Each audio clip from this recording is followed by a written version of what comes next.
In higher education, you'll often be given reading lists, and for many students, these feel really overwhelming because it seems like a lot of work, and most of us are never taught strategies about how to tackle a reading list.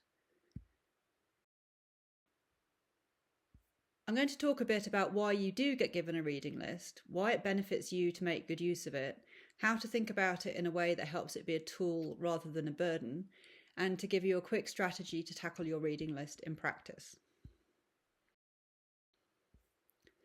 So, first of all, there's a limit to what can be covered in a lecture or in the equivalent module content if you're studying online.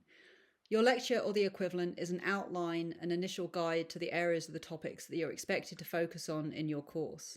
The reading list is about building on that initial foundation. Your instructor picks out useful, relevant, or approachable works in the field and recommends those to you in your list. So it's a way of reinforcing the key topics and expanding on them. And you are typically expected to do more study time than just the time you spend at a lecture. Second, the skills that you need as you progress through higher education, whether you're an undergrad or a postgrad, are based on having a breadth of knowledge that you can only get from reading to learn more.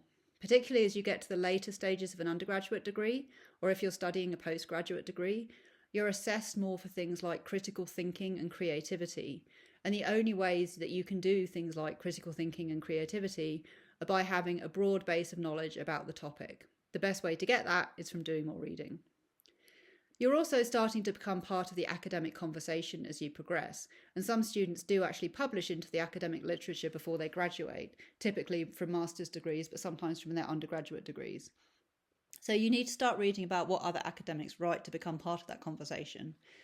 You also learn about the styles and conventions in your field by reading what other people do, and you can read research papers, for instance, to better understand how to write in a particular way. You could also be exposed to a wider range of sources than your one instructor can possibly recommend and cover in the time available. It's really easy to consider a reading list as a daunting checklist of tasks, and if you try to sit down and work through your list from start to bottom, you'll probably struggle and feel overwhelmed. You also get more out of it by having good strategies and treating your reading list as a guide and using it in a way that helps support your developing knowledge. So what can help is to think of your reading list more like a travel guide than a checklist, and that can help you think about the ways you can use it. For instance, if you're using a travel guide to a destination, you might want to look generally at what's available in the area you're going to visit, but you might want to read more detail about a specific city or location you're planning to go to, perhaps find out options for food or lodgings or how to dress or what kind of weather to expect when you're there.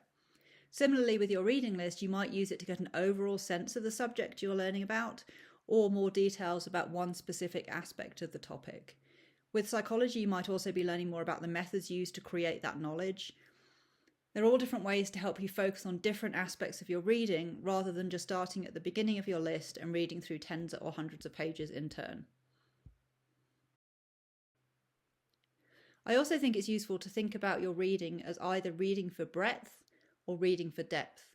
If you're reading for breadth, you're potentially skimming a wide range of sources to get a general sense of the topic area. So you're not going to know a lot about any one particular area, but you'll know a lot about the different areas and how they relate to each other. You probably want to focus on depth in fewer areas. Often these will relate to your assignment, for instance, or if there's a particular area that you want to learn more about anyway, or if there's something you want to do research on. So if you're looking for depth, you'll be focusing and selecting small ranges of reading and reading for more detail. This might mean you're picking out parts of lots of different pieces of reading and just reading parts of them rather than reading through the whole thing to get a bigger picture. So thinking about reading for breadth or reading for depth can be a good way to structure your reading and help you focus on useful topics. If you do feel intimidated by your reading list, you're definitely not alone. I don't think anyone looks at a reading list without feeling slightly overwhelmed, wondering where to start, and even if you potentially need to do all that reading. I hope I have given you some reasons why it's useful to you to do that reading, and also to help you think about your list as a guide rather than a checklist. Having a strategy and goal for your reading helps you feel in control. You don't need to struggle through hundreds of pages of text. You need to identify what the purpose is of doing your reading and how you're going to tackle it. And this is not a skill most of us are taught, and there are useful tools that help you can take control of your reading and your learning. And if you want help in applying this to your own reading list, that's exactly what our one-to-one sessions are for.